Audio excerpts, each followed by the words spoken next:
Oh, what a night. What a day, but what a night.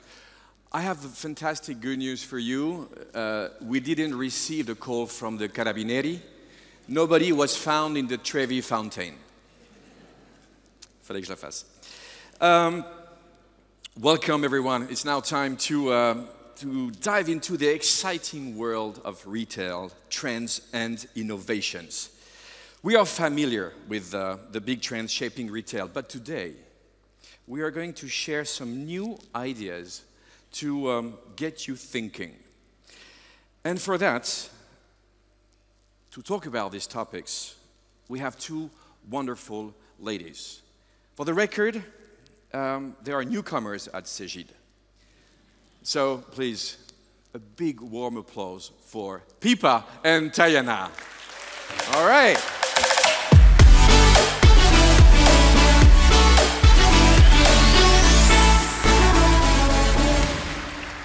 Hello, Tayana. Hello, Pippa. How are you? And welcome. Hello, everyone.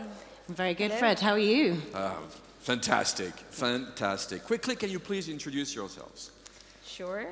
I'm Tayana Tissot, and I'm in charge of the marketing for the retail business unit at Cegid, and I'm so excited to be with you.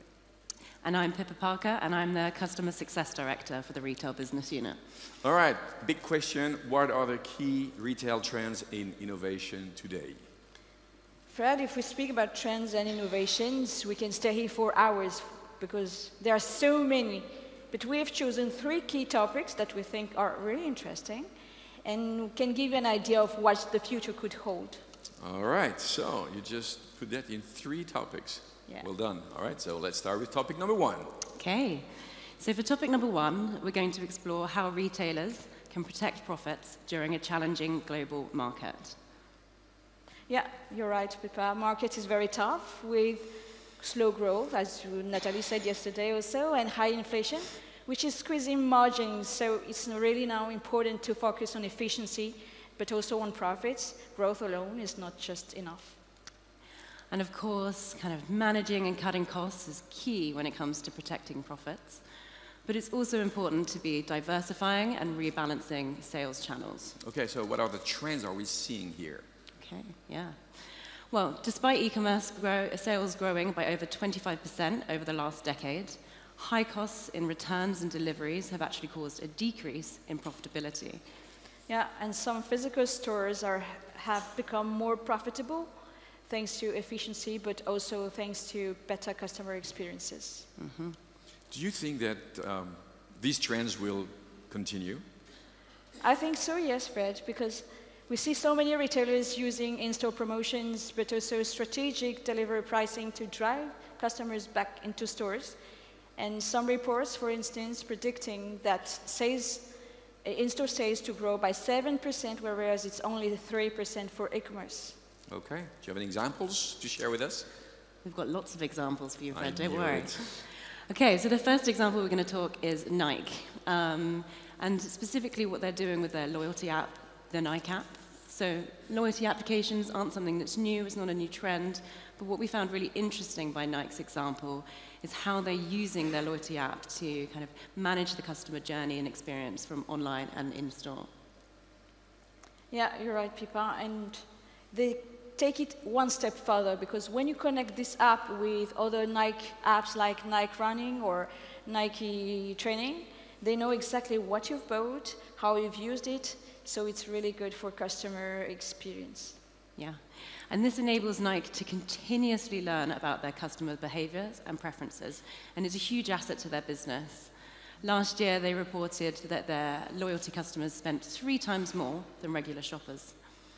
We have another example, Fred, of retailers using innovations to protect profits, and this customer is here, is Courage. They shared it yesterday during one of our workshops. They leverage in-store mobility and AI to unify stock, but also to optimize replenishment.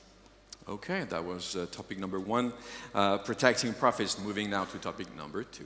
Okay, so topic number 2, we're going to be discussing consumer trends, but specifically Generation Alphas. So this consumer group, despite their young age, are a huge opportunity for retailers. So what we want to do is spend a bit of time to get to know them a bit better. Who are they? What do they like? And which retailers are already tapping into this consumer base? Exactly. Now, the Gen A's, you say? Correct. Gen A's. Who are the Gen A's? So they were born after 2010. They're the first generation to grow up entirely in the 21st century. And what do we know about them, about this Gen A? So they are expected to be 2 billion by next year, so it's a huge portion of the population because it's 1/4. Do you know that 65% of them will work in jobs that don't exist yet?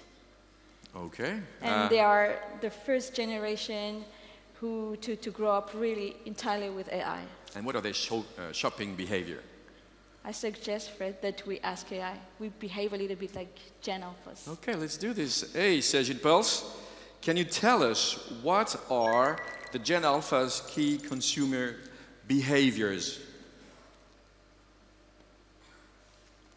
Gen Alpha displays highly digital and tech-savvy consumer behaviors. They are brand loyal and eco-conscious. Socially responsible brands resonate with them. Gen Alpha values interactive, immersive experiences, often accessed via mobile devices, and shows a strong preference for platforms that offer entertainment and learning opportunities simultaneously. Okay, thank you, Cegid Pulse. Now, do you have any examples of retailers who are already reaching these Gen Alphas, these consumers? We do.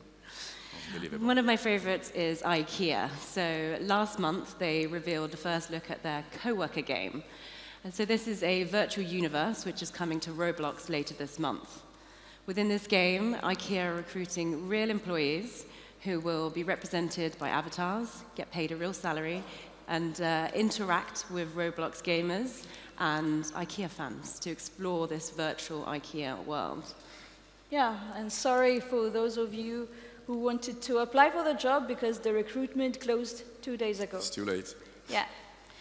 But joking aside, IKEA initiative is very, very trendy. We see some brands such as Claire's, Elf Beauty, or Forever 21, who also have designed some gaming spaces within Roblox to incorporate product discoveries, for instance. And this creates real connections between the Gen Alpha's digital personas, but also with their real-life behaviors. So these consumers are teens, kids. So for them, what is key is playing. Play is key. Yeah, you're right, Diana. And retailers who are aligning now with Gen Alpha's kind of expectations are at a real advantage, especially when it comes to aligning with their more environmental kind of needs and values. So if we take a look at the success of Vinted, they're already the 3rd most visited e-commerce site in France. And we're seeing a trend, just continuous growth in here. The pre-loved market is growing 15 times faster than standard retail. Obviously, profitability isn't the same in the marketplace industry, but we're seeing many, many retailers kind of trying to catch part of this market and align with the kind of Gen A's values and preferences. Absolutely. So that was for the topic about Gen A's. First topic was about profitability. Now moving on to topic number 3. Guess what? AI. Is AI reshaping retail? Yes. So topic number 3. So we've heard a huge amount, obviously, today and yesterday about how AI is revolutionizing the retail industry. But what we want to talk about today is how we're seeing retailers adopt AI across their businesses.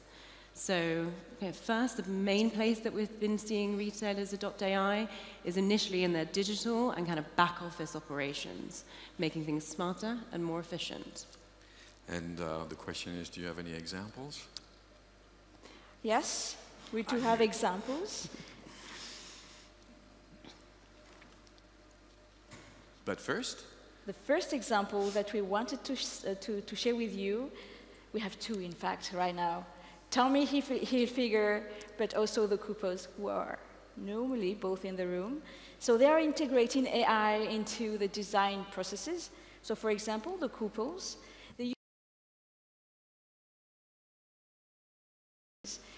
which is aligned with the fashion trends, which allows also their artistic directors to work 3 times faster than usual whilst keeping the DNA of the brand. And we're also seeing loads of retailers starting to use AI to help personalize their digital consumer interactions.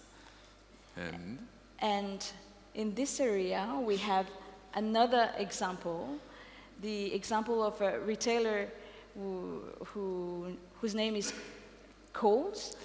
I think everybody knows Kohl's here. And they are using AI to personalize their gifting. The customer enters the details of the gift recipients, and then an AI content generator is using it to create really personalized stories. What's quite exciting is we're starting to see retailers introduce AI in their stores in front of the consumer. Now, we can say the sky is the limit now. Can we have some more examples, please? So, yes, we can. we do have examples, Absolutely. of course. L'Oréal, for example. And there is an example of L'Oréal also in the room. There are many of them. So we really like the example of L'Oréal's Beauty Genius, which was showcased lately during Vivatech. So it's a smart system that uses AI, analyzes your skin tone, your preferences, but also your facial features to provide beauty recommendations. It's like having a personal makeup artist who knows perfectly your style inside in and out. I love it. Sounds amazing. Tiffany's virtual try-on is another example of AI's new role in the store. So this enables consumers to try on a piece of jewelry, even if they don't have it in stock. But also what it does is it uses AI to analyze your preferences and your past purchases to make suggestions or recommendations that kind of fit your style and making you a really personalized shopping experience. All right, this is amazing examples. Thank you for that. Now, the question is, what will it go now? Where will it go next? Yeah, it's a great question for us. Thank you very much. So what we think is really exciting is what's happening in the kind of gaming industry, and we think there's a lot that kind of we can look at and pull and learn from them. Yeah, you're right, Pippa. Gaming is very inspiring. You probably know that in video games you can interact with NPCs, non-playing characters. You know, those characters who are not controlled by the player, but just follow predefined scripts. Now with Gen AI, everything is completely revolutionized. So Gen AI allows now these characters to react dynamically to the player's behavior, but also making the gaming experience really immersive and realistic. Mm-hmm. All right. And you can begin to imagine how this could change the digital shopping experience. Imagine having a virtual sales assistant who not only can change what they recommend to you based on your past purchases and preferences, but they can completely change the way they communicate and engage with you based on your responses and your mood. Okay. Now we have to go to the conclusion. So fast. If I may conclude, I think that despite the tough period, we know it all, I think the future for retail is really promising, thanks to AI, but also new tech that offers really new opportunities, but the retailers must seize them now. It's now. It's now. Yes, and the market is ready. These young consumers are ready to spend, and they're looking for retailers who are aligned and ready to meet their needs. You see, these two ladies, they know so much, and they are from Cegid, and it was their first time, and they did it very well. A big round of applause for Tayana and Pippa. Look at them, they're like, we did it. Thank you, Pippa. Thank you. Thank you. Oh, if you want to stay, you can, it's not a problem. All right, thank you so much. Now, as you can imagine, the retail sector is in the middle of a major transformation, and IT and AI are playing a crucial role in it.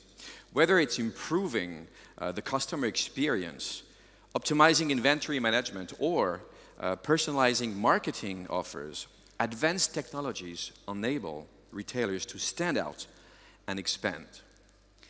We're going to explore the different ways in which IT and AI are transforming the retail landscape with experts. And not the least, they are doing us the honor of taking part of this roundtable. Just before welcoming our guests, I'd just like to quote a sentence from John Chambers, the former CEO of Cisco. The future of retail belongs to those who know how to combine the power of people and technology. Now, please welcome Hao, Patrick, and Damien.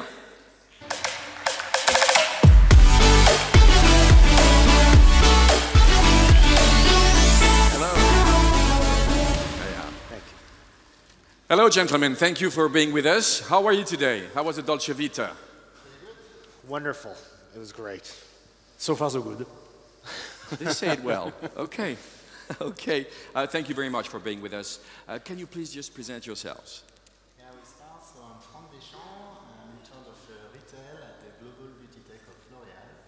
And I'm also the president of Cegid Users Club. All right. Good afternoon, everybody. My name is Hao from Microsoft. I lead our retail industry for the EMEA region. So really glad to be here again. Thanks for having me. And so, Damien, I'm head of R&D at Cegid Retail. Okay, nice now, to meet you. Sorry. No, it's okay.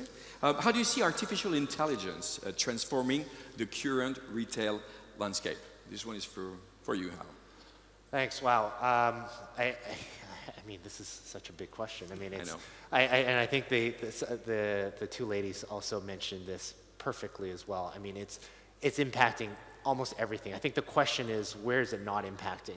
And so at Microsoft, we actually just started to put together our FY25 kind of go-to-market, and we really look at the market in four main pillars.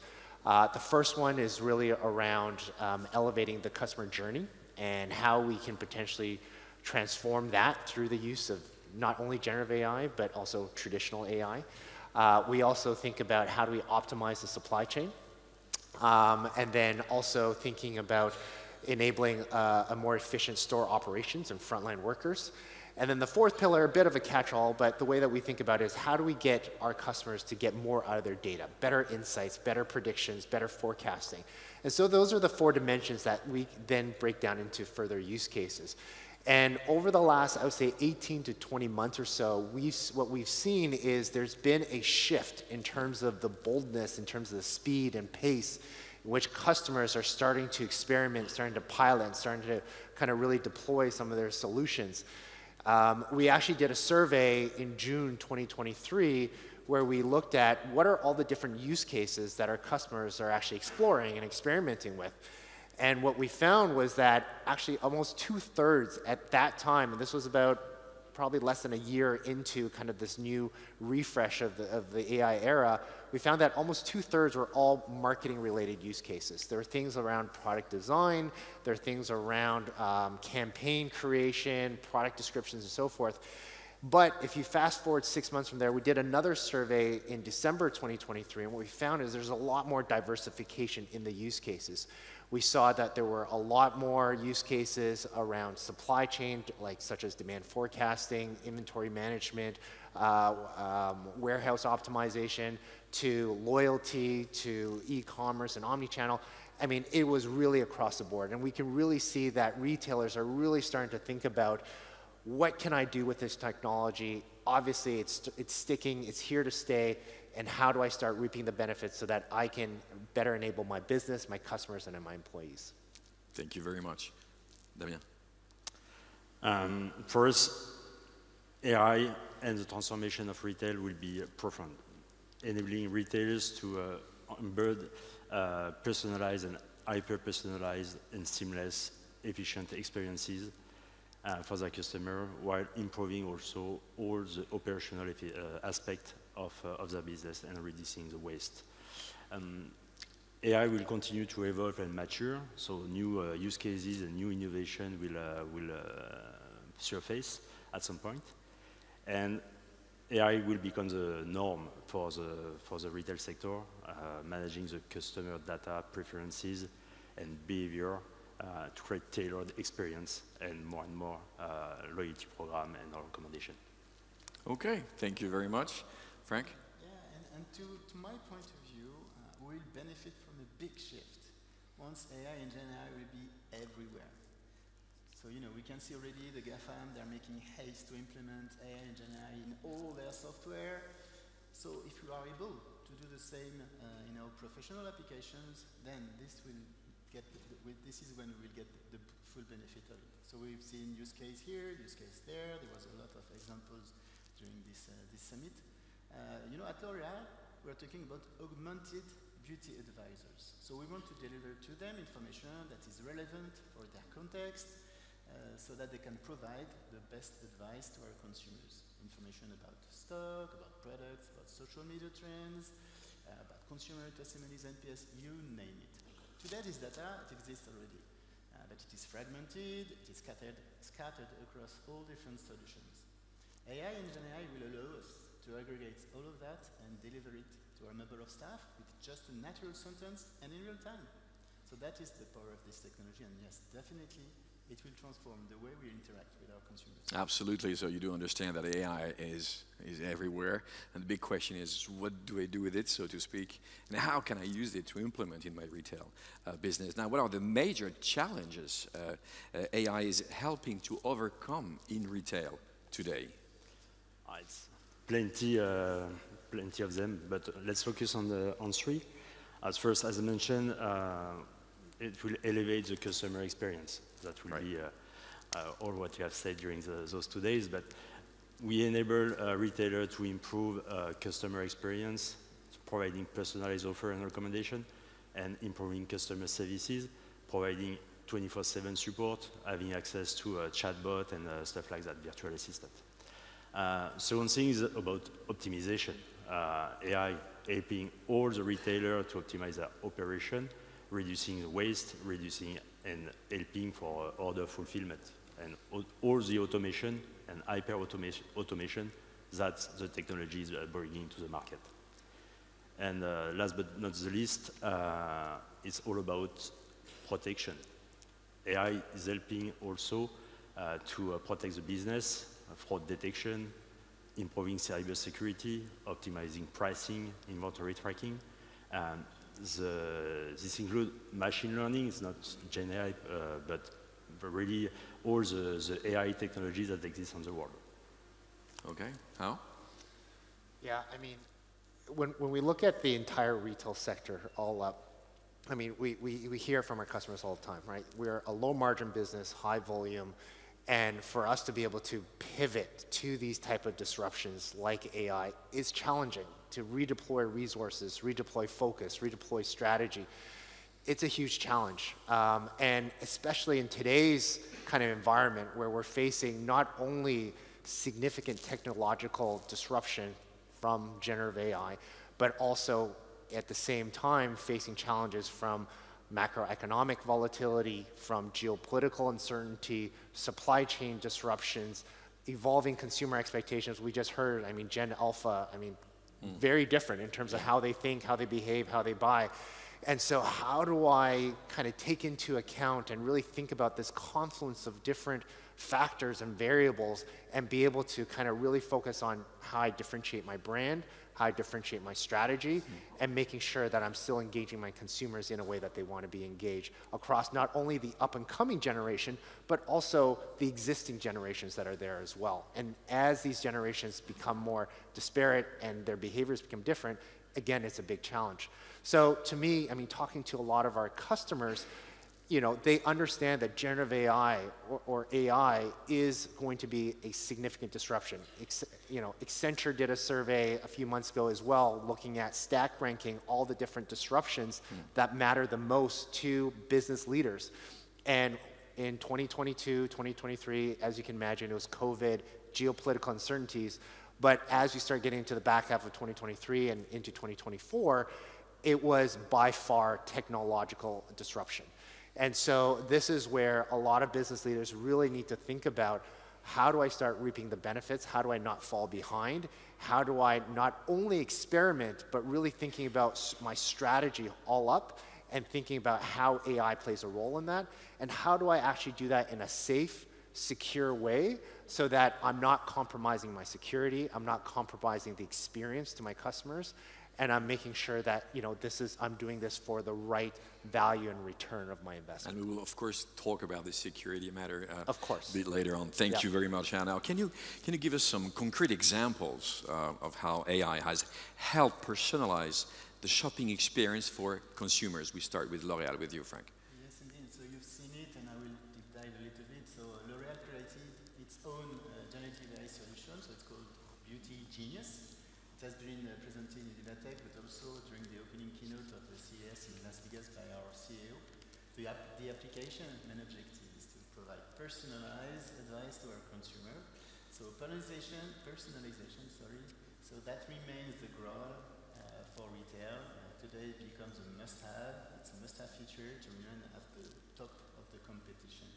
So thanks to AI, we can go very deep in the personalization, considering the geographical context, physical information of your consumers, thanks to their beauty profile, history of purchase, navigation interaction with customer care. So all of this feedback that you can combine with what you get on social media. So all this combination, and you can also have, you know, makeup artist tutorial, skincare or fragrance selection explanation. So all of that makes it very, very enhanced. And this is why it will help to give a very, very important and very relevant advice to our consumers. So again, all of that with a simple sentence that you get in natural language. Okay, thank you. How? Yeah, I mean, highly recommend if you haven't tried the L'Oréal solution. It is amazing. I mean, there is an increase. I feel like every day we're hearing news about new kind of AI solutions and products that are being launched in the market. I'll mention a few, but again, I'm not doing justice in terms of the pace of innovations that is out there. And again, as the technology and the underlying technology continues to evolve, we're going to see more interesting, I think, products come to market as well. But one of the first that actually came out of the gates from a shopping assistant, which, you know, gets a lot of fanfare because it is market-facing or customer-facing, was Hopla that was created by Carrefour. And they launched this almost a year ago now, where essentially it is a shopping assistant where you can have a conversational experience to buy groceries. And so what they've done is really not think about, okay, what are the specific items that customer need? You know, is it milk? Is it cheese? Is it carrots? Is it bread? But what is it that the customer actually wants to do with these products? Are they trying to make a meal for their family? Are they trying to, you know, celebrate a party for, you know, friends? And so what you can do is actually have a much more intuitive conversational experience where you're saying, hey, look, I have ketchup and mayonnaise and butter and maybe some salami in the fridge. What can I make for dinner? And so the chatbot will tell you, hey, you can make this recipe or that recipe, but have you thought about having roast chicken, or have you thought about adding celery to kind of what you're making for dinner? And what it does, it helps you think about other things that you can provide for your family. It helps you provide more information about the nutritional content, about the product information, so you can make better informed decisions about how you are providing for your family for dinner. And we're seeing similar use cases, for example, with Flipkart, with ASOS, with Farfetch, with Brickorama, having different types of these type of shopping assistants or fashion stylists to really help consumers think about what is the end goal that they're trying to achieve and how do we help them through our products and services that each of these companies have. And so, again, there's a lot of experience, and again, this is just one corner of the entire retail value chain. We're also seeing a lot of use cases, for example, IKEA doing much better demand sensing and forecasting, and they did a pilot in Portugal where they saw a 5% improvement in demand in forecast accuracy that they're now starting to roll out into more regions. We're starting to see, again, marketing continue to become a huge advocate and champion that's really driving generative AI adoption in a lot of organizations. So again, ton of use cases and a ton of examples. And again, happy to talk more about it down the road, but you know, I want to give Damien also a chance to talk about some of the things that he's seeing as well. Absolutely. Now, for the record, from now on, Hao has become a great cooker. Yes, absolutely. All right. Michelin star chef quality. So, what role does AI play in understanding and anticipating customer needs, Damien? We already mentioned about hyper customization of the customer experience. And so AI will help to improve all the customer satisfaction, proactively addressing customer needs and preferences, and so reducing frustration, improving overall satisfaction. We can also look at the customer loyalty, and the AI will help to build stronger relationship by providing personalized experiences and showing understanding and empathy for customer needs. And for me, there is also all the operational aspects that I was already mentioning. The AI will help to streamline processes, so reducing waste, optimizing resources, and identifying areas where improvement and corrective actions. It's okay, you know, you say with a French accent, prioritization or something, it works all the time. And if you don't know a word, you say it in French with English accent, it works all the time. Sounds way more sophisticated. Just to say, all right. Come on, Frank, your turn. Thanks, so, Danny. the anticipation and proactive advice, this is the part that becomes quite scary to me. Okay, for us, as human beings, it's easy to predict a gift for a friend because we know them a little bit. But now, if you think about it, AI, it's all about data. So there we go, as we just mentioned, a bunch of information. So thanks to that, and thanks to all of this technology, yes, this becomes possible for it to guess your next purchase or guess what is the best product that you need to put on your face or the shoes that you need to buy. So yes, indeed, AI will change a lot and will provide more accurate results that we do have right now. Okay, thank you very much. Now, how is AI is revolutionizing inventory management and logistics in the retail sector? That's one for you. How? Yeah, I mean, supply chain, I would say, is probably one of the most critical backbones of retail, exactly. right? And I think, you know, talking to a lot of our customers today, you know, talking about challenges you mentioned earlier, some of our retailers still struggle to make sure there's the right products on the shelf sometimes. And so managing your supply chain is absolutely critical, and that goes everything from the merchandising and understanding what products your customers need, all the way to working with the manufacturing and the consumer goods company to make sure that, you know, everything gets actually shipped and delivered on time. And so AI is absolutely playing a role across the entire spectrum of entire chain of supply chain. And what we're seeing is that AI is actually really providing a lot of benefit in terms of providing accuracy. I mentioned earlier around the IKEA example, but we're also seeing a lot of examples with, for example, smart shelving. And a lot of our retailers, as well as consumer goods companies, because they want to know what products are on the shelf, what's being bought, what are the behaviors for a lot of our customers in terms of making those decisions. Are they picking up from the top shelf or the middle shelf or the bottom shelf? And so a lot of those type of data and information is absolutely critical to not only the consumer goods company, but also to retailers.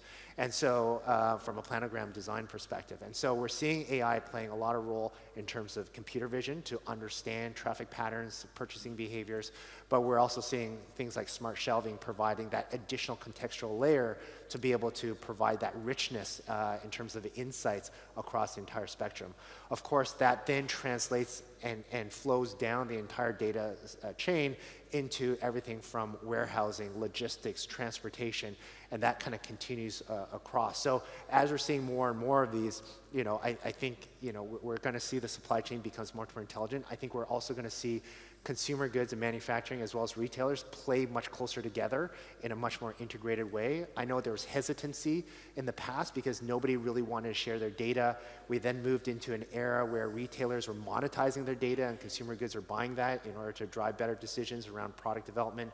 But now we're starting to see the technology improve sufficiently where essentially data can be commingled in a secure, in an encrypted way so that insights can be driven in real time across these data clean rooms through confidential computing. So all these things are starting to create new capabilities, new technologies, new use cases, and creating new dynamics in terms of how kind of retail, consumer goods, and the consumers actually play together.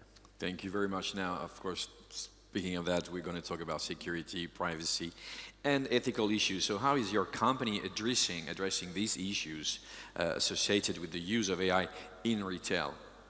How? Again? Yeah, I mean, at Microsoft, we take a lot of pride in making sure that our entire company runs on trust. Trust is very much integral to our culture, our operating DNA, and everything from product development, the way that we write our code, to how we train our algorithms, to how we deploy our solutions and our products. And so, from a security perspective, I think there are a few companies that are out there that has the scale and the size of a security kind of workforce that has the kind of that sees the level of attacks and the level of threats that are coming in from all these different vectors. But one of the things, especially in the era of AI, is really, especially when we talk about trust, is how do we have the right kind of governance around ethical and responsible AI? Yeah. This is where consumers, regulators, our peers in the industry, our customers, our partners are all looking to us and saying, how are you making sure that when you are generating content, when you're generating insights, that you have a disciplined set of principles that you are following that are ensuring that you are maintaining trust across the entire ecosystem. And that's making sure that we are, when we're training our models, that we account for fairness, we account for equality, we account for transparency, and we account for the diversity of cultures and languages and religions and values that are out there in society, in the broader civilization. And so these are the things that, when we think about it more broadly, is things that AI will touch and AI will impact. And so for us as a technology provider, we need to really make sure that we really hone in on this, and we work with partners like Cegid to make sure that our products and solutions are trusted in the marketplace. Trust.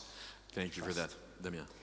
Yeah, at Cegid, we prioritize both data security and ethical AI development.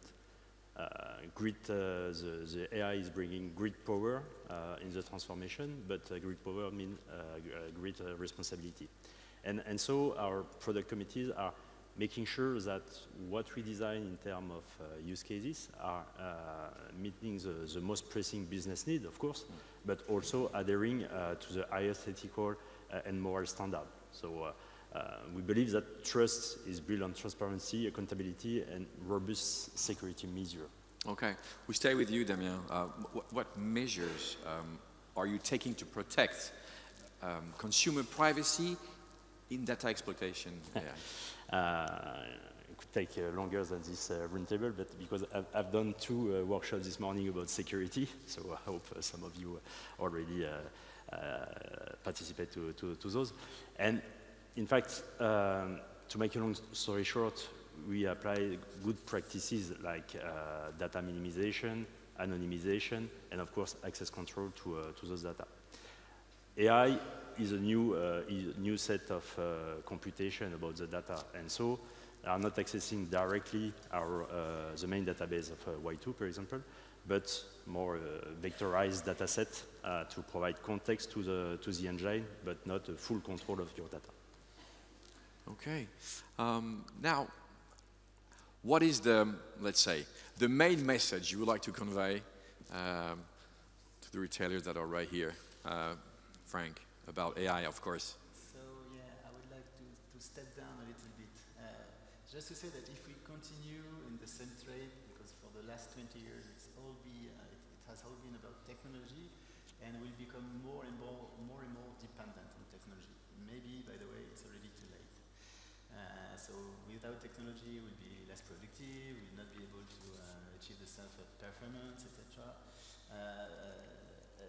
But what I want to mention is that retail is all about human interaction with beauty advisor, a number of staff, and a consumer. And this is what makes the most different between the digital world and the offline world, as we used to say. So we are all human beings, we are all social beings, we are more efficient when we favor human interactions and confrontation. We grow and evolve thanks to cultural exchanges. So I want to hope that we'll not forget this. Let's make sure that human interaction remains at the heart of the retail strategy. Whatever the advice or the information that is shared in a store to our consumers, it will always be more impactful if it is provided by a beauty advisor in course. Damien?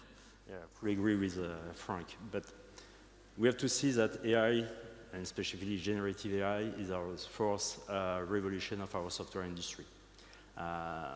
This is opening widely innovation and the need of transformation everywhere in the industry. My strong belief that tasks more than jobs will be handled by AI and leading to a more valuable use of human resources. And so last night was La Dolce Vita, and we have to see that tomorrow will be La Dolce IA. Et voilà.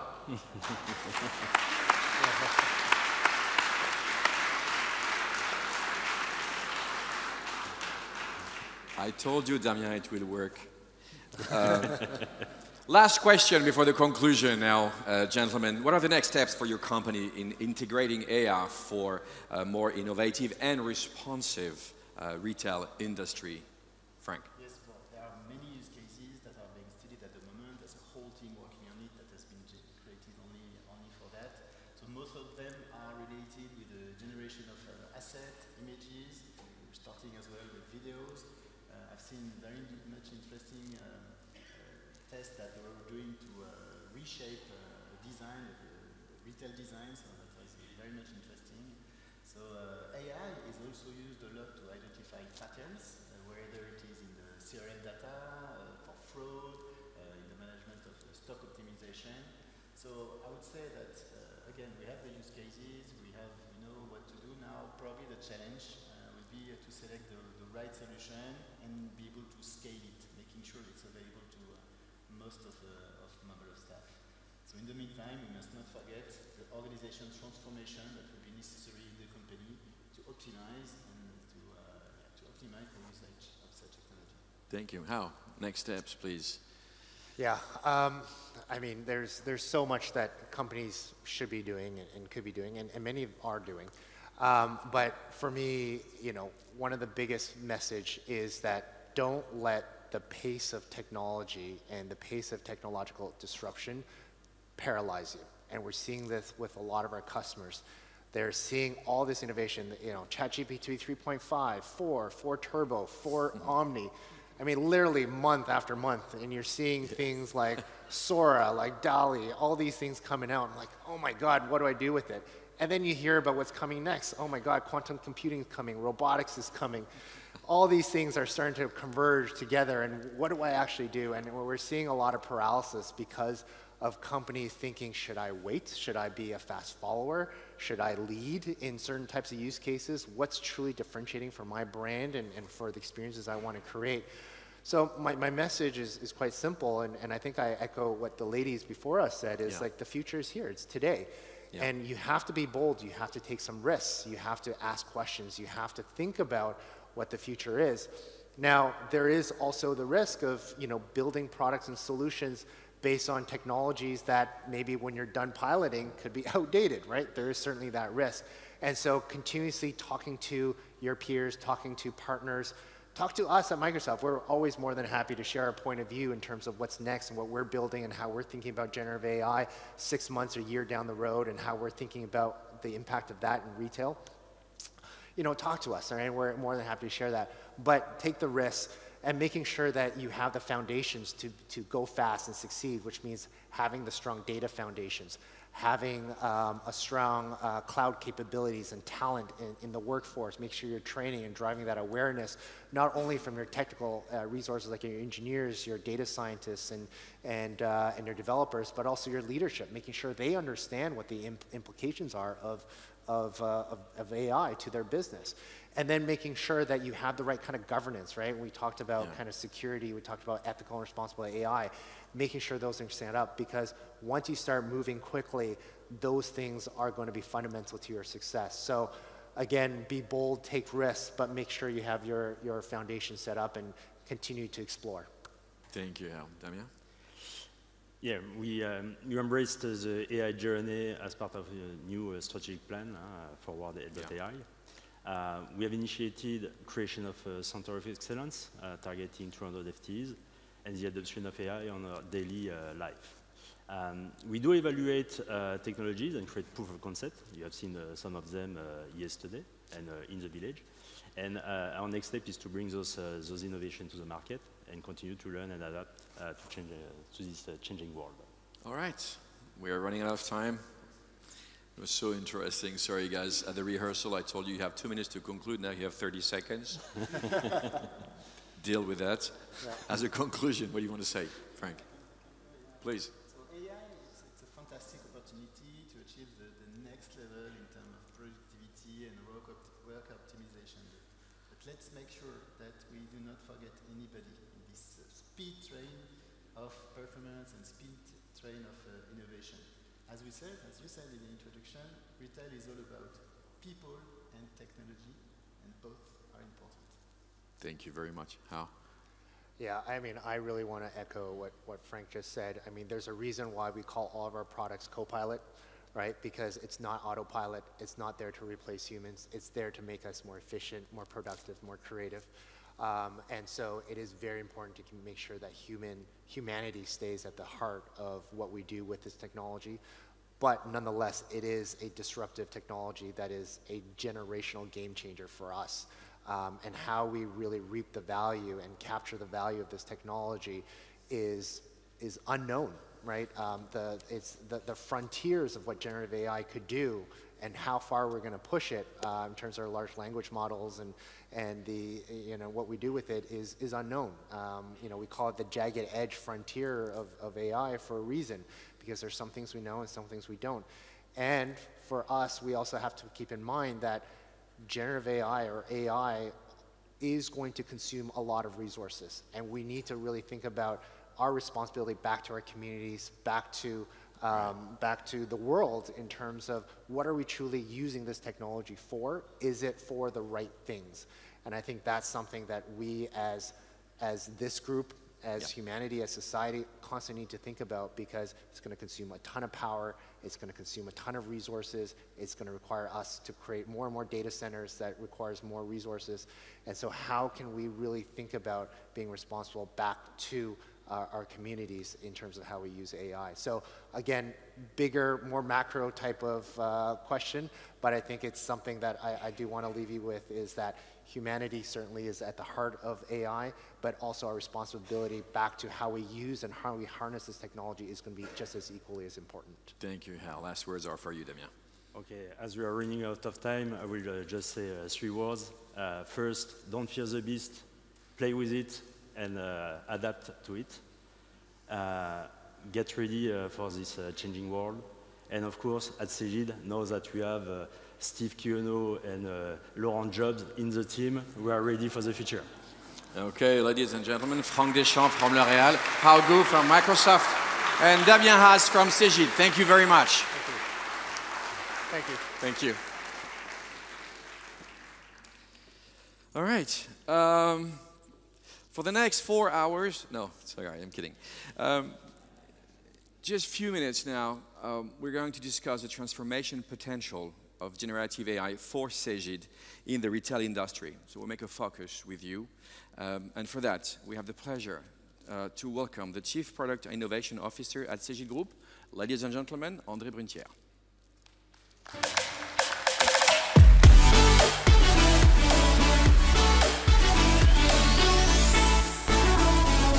Hello, Frédéric. Hello, André. Thank you for being with us. How are you today? I'm quite well. Okay. And what I will say today is really the following of what we have heard just before. Exactly. And let you ask the question before, perhaps. As usual, you know. As we have seen yesterday that Gen AI has become a major investment for Cegid in the retail business. Do you really believe that Gen AI will change everything? I asked this question, but I know already the answer. So you know the answer. So the answer is yes, we believe. I knew it. Why is that? And I will just come back to what Hao said. This is moving so fast. Every day with generative AI, you try a new thing and wow, this is working. You make discoveries every day.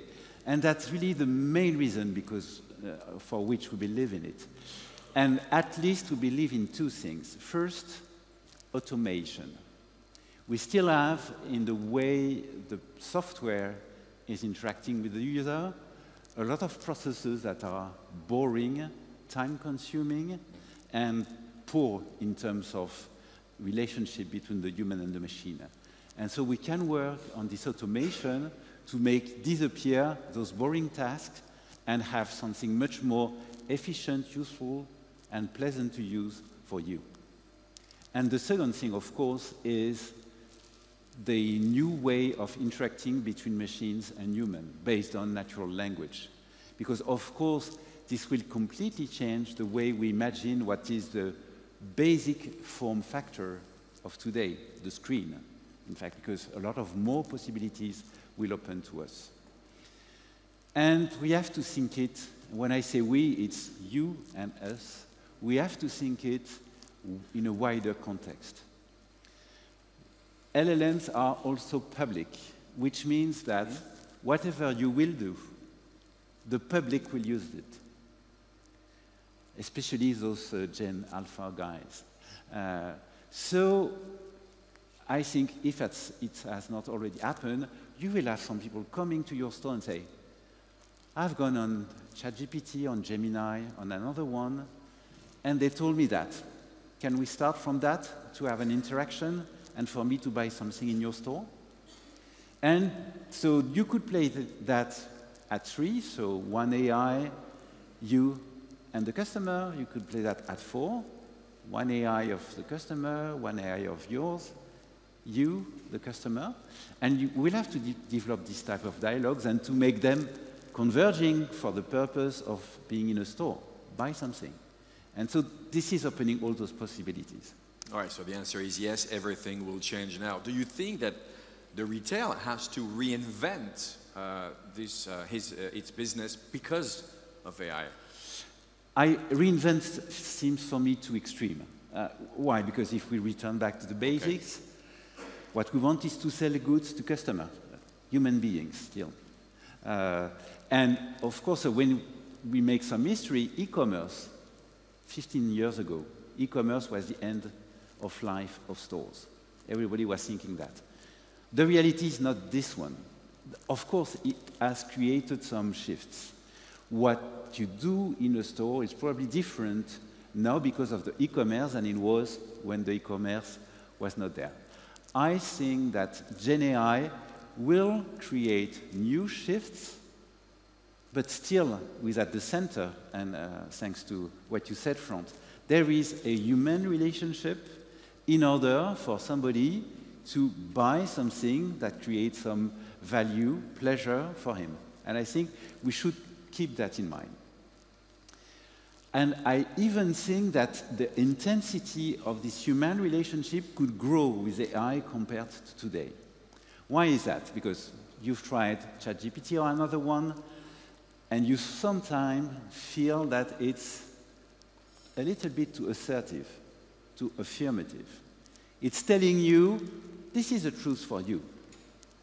And especially when you desire to buy something, try to challenge that with something else than a generative AI could be useful. And so in the relationship between customer, sales representative, and Gen AI, also, I think the value of the sales representative could be bigger.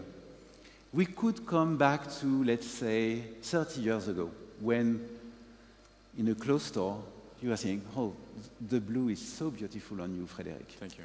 Thank you. And I think that this type of dialogue between two humans will be important even more with Gen AI between them. And you have seen that in the demo yesterday, in the workshops. We are removing barriers, borders, so the barrier of language. We have shown how we can rid of the barrier of language. The barrier of unclear desires. So you tell your stuff the way it comes to your mind. The Gen AI is identifying the keywords, then it's proposing you something. You can iterate on that. And then you go more precisely to what your real expectation as a customer is, and so you are more impactful in the way you sell you sell the good to the customer. Okay. We have seen today and yesterday examples of Cegid Pulse demonstrating your belief and your willingness to engage in Gen AI adoption. Now, on the other side, we must admit that all of that is very new and evolving. It has been said, you know, Yeah. like nearly every day. So, can you tell us why we should rely on your vision? So, yes, we believe in it, and this remark will not change my point of view. So, we believe in it as a leadership team in Cegid. We have made our strategic plan change to forward.ai. Nathalie told you that yesterday. And yes, we know it's young. And we don't want to be, as Hao was saying, in some sort of analysis, fast follower approach where we say, okay, let's see how that will go, and then we will get it. No, we will get it now. We think that it's so the evolution is so quick when we see the adoption of ChatGPT in the world. So the evolution is so quick that we cannot be waiting for anything. And that means that we need to acquire speed. In fact, it's more important to have speed than to have a target. Okay. Because searching for a very static target won't work anymore. And on speed, I want to give you an art and history example, if you would like. Sure. So, and related to that place. So, Tintoretto. Do you know Tintoretto? Tintoretto, do you know Tintoretto? Oh, you mean Jacob Robusti, 1519, 1594? Yeah, quite good. Really? So, is it still Frédéric Doisan No, it's on this ChatGPT, human actually. envelope, or is it some sort of Gen AI? I don't know. It is. It is. Yeah. So Tintoretto. Tintoretto, so Venetian painter from the 16th century, was at his time a disruptor. Why is that? It's because his speed of execution of a painting was 2 times to 3 times more than the other ones. And he has this reputation, so when you've ended the paintings, when Tintoretto ended the painting, the other one were just making the drawing of the painting. And so then some specialists of art tried to analyze that, and the reason was that at that time, the classical painting was very precise, manierist, as they were saying. And Tintoretto wiped that out and said, no, I will paint with big moves. With my, and so that way, I will go faster, and I will give more energy to my painting, so more meaning. As we know, especially when we look at Impressionism or modern art, this is quite a trend to paint like that. And I think this should enlighten us on what we have to do with Gen AI. We want to accelerate, we want to have really a speed of execution, and we want to do big moves in an uncertain context. So when you do big moves on uncertain context, sometimes there are great moves, and sometimes there are not great moves. So you can make mistakes, and we accept that in our strategy. We accept that on some projects, we won't come with the appropriate answer, either because it's too early or it's not to the point, or the technology has not all the prerequisites in terms of security that we would need, and so we will withdraw the project and start another one. In fact, in a nutshell, this is what we call innovation. This is the way it works. And this is simpler and with less risk with generative AI for 2 reasons. First one, time to deliver with those tools is much faster than before. To create something, and you have seen that with what we have demonstrated yesterday, it's not a question of years, it's a question of months and sometimes weeks. So the time between the ID and the test with the customer is much smaller. Second reason is adoption curve by you as the user is much simpler. Why is that? It's because basically it's intuitive. You don't have any implementation, change management. You show it, you know how to use it, you can provide feedback. And so that's really what we want to do. We want to deliver quickly, test quickly, adapt quickly. And adapt could be improving, fixing issues, widening the scope, or withdraw if it's not what is appropriate. So it shows clearly that you have adopted AI. Now, does it mean that all industries, all companies, economies have to adopt AI, and especially retail? So I'm not an oracle, and I will not say if you don't adopt AI, you're dead, because I don't know. What I would say is, whatever you do, you will have to face an environment, and especially customers, that will adopt AI. And you will have to be appropriately reacting to them. And so I would recommend to consider that as the e-commerce, better to be in the game and to play with it than to be out of the game. So now, this is clear that Cegid embraces GenAI in its strategy, and we will see the transformation in the products. It has already started, by the way. How will you drive adoption, which means also transformation on the customer side? I think what I said about the idea of speed and not having a static target is applied to us, but also to you. I think knowing exactly what will be the Gen AI-based experience of your customer today, quite difficult to say.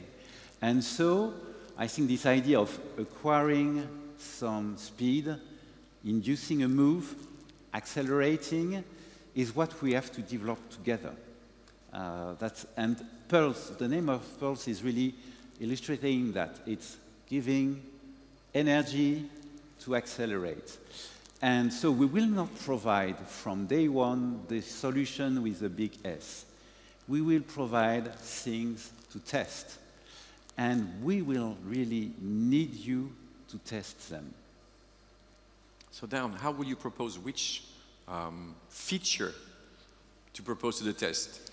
How will you decide that? So, of course, first criteria for any feature is it meaningful? Is it providing value to your business case? So that will be the first filter, of course. We'll have other filters. Some of them were listed in the discussion just before. Security will be a concern. Data isolation and protection will be a concern. And also, as Hao was saying, soberness. Indeed, GenAI can do a lot of things, but for some things, it's quite a waste of energy to use GenAI, especially when good old algorithmics can do pretty the same thing. And so we'll have to create and to find the right balance between, I would say, wow effect experiences based on GenAI and then connected to good old algorithmics to provide the global efficiency of the solution. And we'll work on that. Stick to GenAI and especially to Cegid Pulse. How will you create your GenAI? Actually, it's not the right wording. How did you create your own GenAI? So I think we should be precise on the words. We are not creating generative AI models by ourselves. It's an industry in itself. But we are using them, we are creating usage based on them. Okay. We are, as we say, fine-tuning them to be really reliable in our context, or in the context of each of the business we address in Cegid. And so, in order to do all that, we need new competencies. We need new competencies in data engineering, in data science, in what is called large language model operations, in agent orchestration. And so that's why we have created this AI Center of Excellence that Nathalie told yesterday and also Damien told. So it's a team that we have gathered in Portugal. Today it's 50 people, and the year that will be 100, end of 25, 200 people. They will be the guy that will make the AI, our Gen AI, industrial. But all the product team will deal with AI because the product management team will imagine the case, build some sort of proof of concept just by prompting, I would say. Then when the concept seems interesting, they will go to those guys and say, no, make it secure, reliable, efficient, not too energy consuming, and then we'll come to you. And then, of course, we will iterate. So that's really the reason why we'll have this center of excellence, but be aware of the fact that every product people will deal with the AI in Cegid. One last question for you, André. After all what we have heard about AI, Gen AI and Cegid Pulse and this center of excellence, what are the next steps? Yeah, so first, be aware that there are next steps. I think the title of the keynote was, this is the beginning. So this is really, really the beginning. We have just launched Cegid Pulse across some of the businesses of Cegid, and soon that will be all the businesses of Cegid. And now we are at the step where we need feedback. Really, feedback. And we know that on the first experience of a new Gen AI feature, you say, wow, so pleasant, but we want to go deeper. Because for us, the efficient ideas are the ones that will remain, that you will not use for the 3 first days because this is amazing, and then go back to your habits, but because you will think that they will really imprint the way you are doing things because they are really helping. So that's what we want to discover with you in those tests. Of course, the wow effect is important, but we need to go further. And then after 2-3 days, after 2-3 weeks, how do you deal with that? What should we have to do to make it more obvious for you? And so this is really something on which we want to engage all our customers. Try, test, provide feedback of what is working, what is great, what is not great, and how we make that your day-to-day tool. And that will be our conclusion. Thank you very much, ladies and gentlemen, on over in chair. Thank you, André. And Nathalie.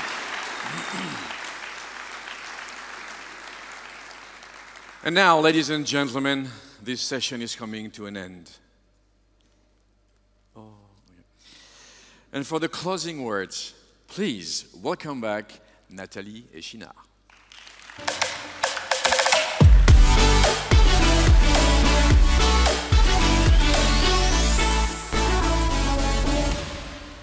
Good. So we are now at the end of these 2 days at Cegid Connection Retails. Cegid Pulse, do you have some things to share with us? Any feedback?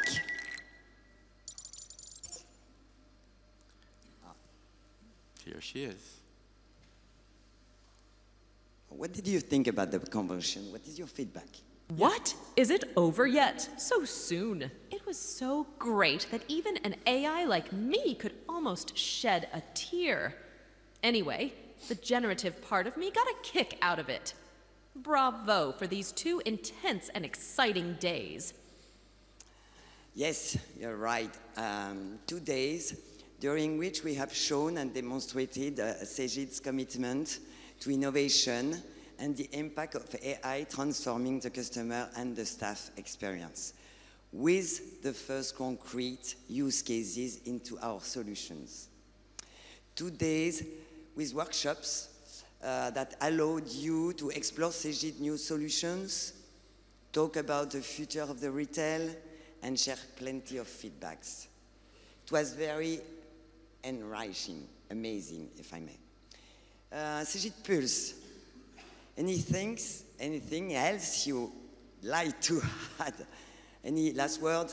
I can't wait we do that again with even more innovation. And, of course, even more AI. By the way, Natalie, when is the next Cegid Connections retail? So I book my plane. Ha. In 2 years, Okay. Cegid Pulse, in 2 years. And we don't know yet where we will be. Once again, many thanks to all of you for your participation and your enthusiasm. Thanks for all our sponsors and partners. And if I may, a big thanks also for the Cegid people who are preparing and organize this event. And also for all... Yeah.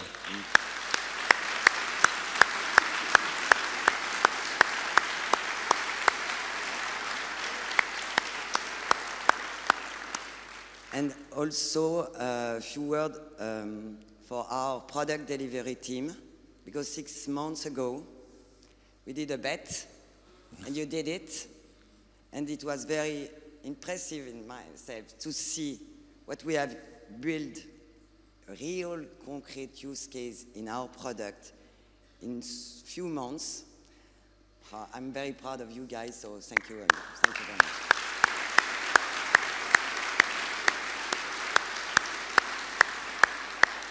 So we look forward to continue this journey with you for sure, and to continue to co-create together the new solution, to continue to improve the customer experience, and to see how our solution can help you to improve your in-store experiences.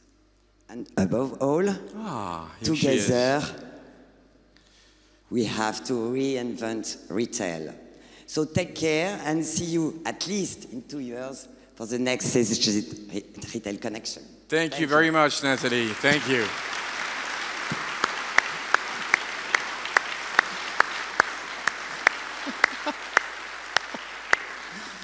And All right. now some logistic Yes, topics. some little bit of logistics. Lunch in the partner village, last chance to catch up. I just read what is over there. You have also a closing of the event, and then the shuttle to Fiumicino Airport at 2 to 5, so you have time, and don't worry. But there is also the challenge results. Yeah. Yeah. The game. The game. So you can win some iPads. One? Oh, no, more than one. I heard about that. Two. Wow. All right. I think everything has been said. Thank you very much. Take care. Safe flight. See you in 2 years.